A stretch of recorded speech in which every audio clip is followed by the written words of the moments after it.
ಪ್ರಧಾನಮಂತ್ರಿ ನರೇಂದ್ರ ಮೋದಿಜಿಯವರು ಭಾರತ ಒಂದು ಅಭಿವೃದ್ಧಿಶೀಲ ರಾಷ್ಟ್ರವಾಗಿ ಪರಿವರ್ತನೆ ಆಗಬೇಕು ಅಂತ ಹೇಳಿದ್ರೆ ಈ ದೇಶದ ನಾರಿ ಶಕ್ತಿಯ ಪಾತ್ರ ಬಹಳ ಮಹತ್ವವಾಗಿರ್ತಕ್ಕಂಥದ್ದು ಅನ್ನೋದನ್ನ ಬಹಳ ಬಲವಾಗಿ ನಂಬಿರ್ತಕ್ಕಂಥವ್ರು. ಆ ಕಾರಣಕ್ಕೋಸ್ಕರನೇ ಈ ದೇಶದ ಮೊದಲ ಪ್ರಜೆ ರಾಷ್ಟ್ರಪತಿಯವರು ದ್ರೌಪದಿ ಮುರ್ಮು ಅವರು ಹಣಕಾಸಿನ ಸಚಿವೆ ನಿರ್ಮಲಾ ಸೀತಾರಾಮನ್ ಅವ್ರನ್ನ ಆ ಅವಕಾಶನ ನೀಡಿದ್ರು. ಇವತ್ತು ಶೋಭಾ ಕರಂದ್ಲಾಜೆ ಅವರು ಕೂಡ ಕೇಂದ್ರ ಸಚಿವರಾಗಿ ಇವತ್ತು ಸೇವೆನ ಸಲ್ಲಿಸ್ತಾ ಇದ್ದಾರೆ. ನಾ ಏನ್ ಹೇಳಿದ್ದೇನೆ ಅಂತ ಹೇಳಿದ್ರೆ ಈ ದೇಶದ ನಾರಿಯ ಶಕ್ತಿಯ ಬಗ್ಗೆ ವಿಶ್ವಾಸವನ್ನು ಇಟ್ಕೊಂಡಿರ್ತಕ್ಕಂಥ ನರೇಂದ್ರ ಮೋದಿಜಿ ಅವರು ಈ ದೇಶದಲ್ಲಿ ಮಹಿಳೆಯರಿಗೆ 33% ರಿಸರ್ವೇಶನ್ ಅನ್ನ ತರುವ ಮುಖೇನ ಲೋಕಸಭೆಯಲ್ಲಿ ಹಾಗೂ ವಿಧಾನಸಭೆಯಲ್ಲೂ ಕೂಡ ಆ ಮಹಿಳಾ ನಾರಿ ಶಕ್ತಿಗೆ ಅವಕಾಶನ ಕೊಡಬೇಕು, 33% ರಿಸರ್ವೇಶನ್ ಅನ್ನು ಕೊಡಬೇಕು ಅಂತ ಹೇಳಿ ನಿರ್ಧಾರವನ್ನು ಮಾಡಿ ದೃಢ ನಿರ್ಧಾರವನ್ನು ಮಾಡಿದಂತ ಸಂದರ್ಭದಲ್ಲಿ ಮೊನ್ನೆ ಏಪ್ರಿಲ್ 17ನೇ ತಾರೀಕು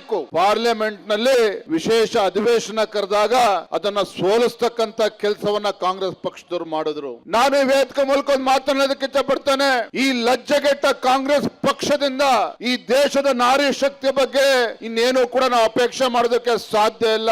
ಕರ್ನಾಟಕ ರಾಜ್ಯದಲ್ಲಿ ತಾವು ನೋಡ್ತಾ ಇದ್ದೀರಿ, ಕಾಂಗ್ರೆಸ್ ಸರ್ಕಾರ ಬಂದಾಗಿನಿಂದ ರಾಜ್ಯದಲ್ಲಿ ಇವತ್ತು ಯಾವ ರೀತಿ ಮಹಿಳೆಯರ ಮೇಲೆ ದೌರ್ಜನ್ಯ ಆಗ್ತಾ ಇದೆ ಅನ್ನೋದನ್ನು ಕೂಡ ತಾವು ನೋಡ್ತಾ ಇದ್ದೀರಿ. ಇದೇ ಪಕ್ಕದ ಉತ್ತರ ಕನ್ನಡ ಜಿಲ್ಲೆನಲ್ಲಿ ಬೆಳಗ್ಗೆನೆ ಒಬ್ಬ ದಲಿತ ಮಹಿಳೆಯ ಬರ್ಬರ ಹತ್ಯೆ ಆದ್ರೂ ಸಹ ಕಾಂಗ್ರೆಸ್ ಪಕ್ಷದ ಯಾವುದೇ ಸಚಿವ ಆ ಬಡ ಕುಟುಂಬವನ್ನ ಭೇಟಿ ಮಾಡತಕ್ಕಂತ ಕೆಲಸ ಮಾಡಲಿಲ್ಲ. ಹುಬ್ಳಿನಲ್ಲಿ ನೇಹ ಹತ್ಯೆ ಪ್ರಕರಣ ಒಳಗೊಂಡಂತೆ ರಾಜ್ಯದ ಬೇರೆ ಬೇರೆ ಜಿಲ್ಲೆಗಳಲ್ಲೂ ಕೂಡ ಮಹಿಳೆಯರ ಮೇಲೆ ದೌರ್ಜನ್ಯ ನಿರಂತರವಾಗಿ ನಡ್ಕೊಂಡು ಬರ್ತಾ ಇದೆ.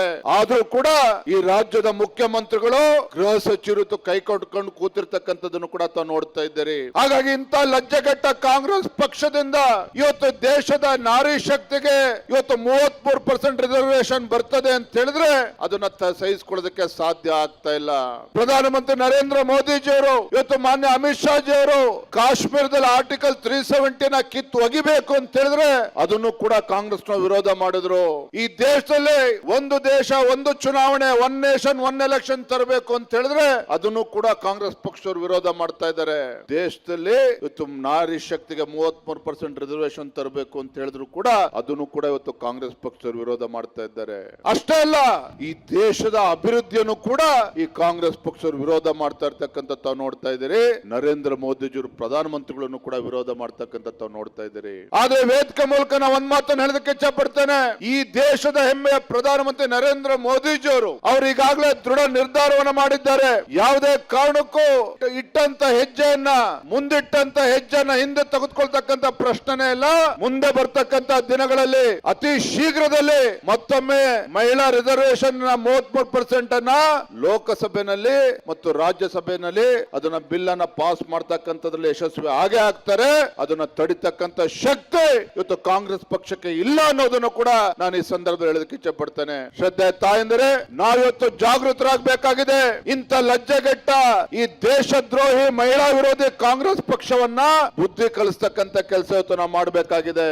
ನಾವು ನಮ್ಮ ಗ್ರಾಮಗಳಲ್ಲಿ ನಮ್ಮ ಕ್ಷೇತ್ರಗಳಲ್ಲಿ ಯಾವ ರೀತಿ ಕಾಂಗ್ರೆಸ್ ಪಕ್ಷ ಈ ತಾಯಂದ್ರನ ಮಹಿಳೆಯರಿಗೆ ಇವತ್ತು ಅನ್ಯಾಯ ಮಾಡ್ತಾ ಇದೆ ಅನ್ನೋದನ್ನು ಕೂಡ ಸಾರಿ ಹೇಳುವಂತ ಕೆಲಸವನ್ನ ನಾವು ನೀವೆಲ್ಲರೂ ಸೇರಿ ಇವತ್ತು ಮಾಡಬೇಕಾಗಿದೆ ಅನ್ನೋ ಮಾತನ್ನ ಸಂದರ್ಭ ಹೇಳ್ತಾ ತುಂಬಾ ಸಂತೋಷವಾಗಿದೆ. ಇವತ್ತು ಹುಬ್ಬಳ್ಳಿ ಮಹಾನಗರದಲ್ಲಿ ಹುಬ್ಬಳ್ಳಿ, ಗದಗ, ಧಾರವಾಡ, ಹಾವೇರಿ ಜಿಲ್ಲೆ ಅಕ್ಕಪಕ್ಕ ಜಿಲ್ಲೆಗಳಿಂದ ಇಷ್ಟೊಂದು ದೊಡ್ಡ ಸಂಖ್ಯೆಯಲ್ಲಿ ನಮ್ಮ ತಾಯಂದ್ರು ಸಹೋದರಿಯರು ಬಂದು ಇವತ್ತು ನರೇಂದ್ರ ಮೋದಿಜಿಯವರ ಸಂಕಲ್ಪಕ್ಕೆ ಬೆಂಬಲವನ್ನು ನೀಡಬೇಕು ಅಂತ ತಾವೆಲ್ಲರೂ ಕೂಡ ಬಂದಿದ್ದೀರಿ. ಇಂಥ ದುಷ್ಟ ಕಾಂಗ್ರೆಸ್ ಸರ್ಕಾರಕ್ಕೆ, ಕಾಂಗ್ರೆಸ್ ಪಕ್ಷಕ್ಕೆ ಇವತ್ತು ಬುದ್ಧಿ ಕಲಿಸಬೇಕು ಅನ್ನೋ ನಿಟ್ಟಿನಲ್ಲಿ ತಾವೆಲ್ಲರೂ ಕೂಡ ಬಂದಿದ್ದೀರಿ. ಮುಂದಿನ ದಿನಗಳಲ್ಲೂ ಕೂಡ ಈ ಹೋರಾಟನ ಮುಂದುವರಿಸೋಣ. ಇವತ್ತು ಭಾರತೀಯ ಜನತಾ ಪಾರ್ಟಿ ಯಾವತ್ತೂ ಕೂಡ ತಾಯಂದ್ರ ಪರವಾಗಿ, ನಾರಿ ಶಕ್ತಿಯ ಪರವಾಗಿ ಇರ್ತಕ್ಕಂಥದ್ದು.